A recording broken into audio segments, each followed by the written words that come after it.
আমাদের আজকে বিশ্ব পরিবেশ দিবস।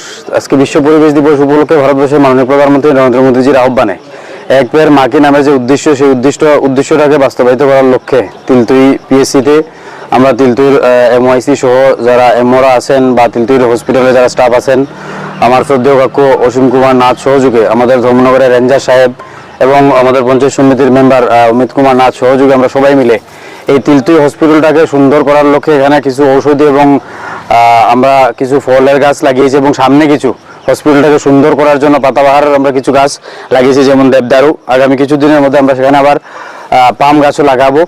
তো আমাদের উদ্দেশ্যটা হচ্ছে এই হসপিটালটাকে আমরা আগে সুন্দর করি, যেহেতু মাননীয় প্রধানমন্ত্রী গোটা দেশের কাছে আহ্বান করেছেন যে আমাদের নৈতিক দায়িত্ব এবং কর্তব্য পরিবেশকে সুন্দর রাখা এবং পরিবেশকে সংরক্ষণ করা, আর তার লক্ষ্যেই আমাদের আজকের এই উদ্যোগ। এবং সেটা এখানেই সীমাবদ্ধ না, এই গাছগুলাকে বড় করাও আমাদের দায়িত্ব।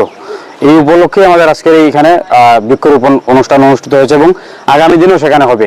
আমরা গত বছরও কিছু গাছ লাগিয়েছিলাম, যেটা আপনারা দেখতে পাচ্ছেন এখানে, এবং আগামী বছর আবার হবে।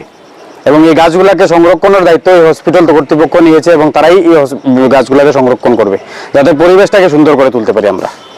বর্তমান সময়ে তো গাছ প্রচুর পরিমাণে গাছ কাটা হয়, আপামর যারা রয়েছেন তাদের উদ্দেশ্যে আপনার কি কথা? না, গাছ যতটুকু আমাদের দেশের মাননীয় প্রধানমন্ত্রী সহযোগে সবাই পরিবেশ রক্ষার স্বার্থে যখন সবার কাছে আবেদন করছে, আমরাও আবেদন করছি সবার কাছে যে যদি আপনারা একটা গাছ কাটেন মিনিমাম 2টা করে গাছ লাগাবেন। একটা গাছ কাটার পর যাতে 2টা করে আমরা গাছ লাগাই, তাহলে ওই সেই গাছের যে অপূরণীয় ক্ষতিটা হয়েছিল সেটা আবার রিকভার করা সম্ভব হবে। তো গাছ তো কাটা হয়, আমরাও তো এখানে আপনারা দেখেছেন অনেকগুলো গাছ কেটেছি, গাছের বিল্ডিং এর ক্ষতি হয়ে যাচ্ছে বলে, কিন্তু গাছ কেটে যদি 10টা গাছ কেটে থাকি তাহলে আমরা 30টা গাছ এখানে লাগিয়েছি।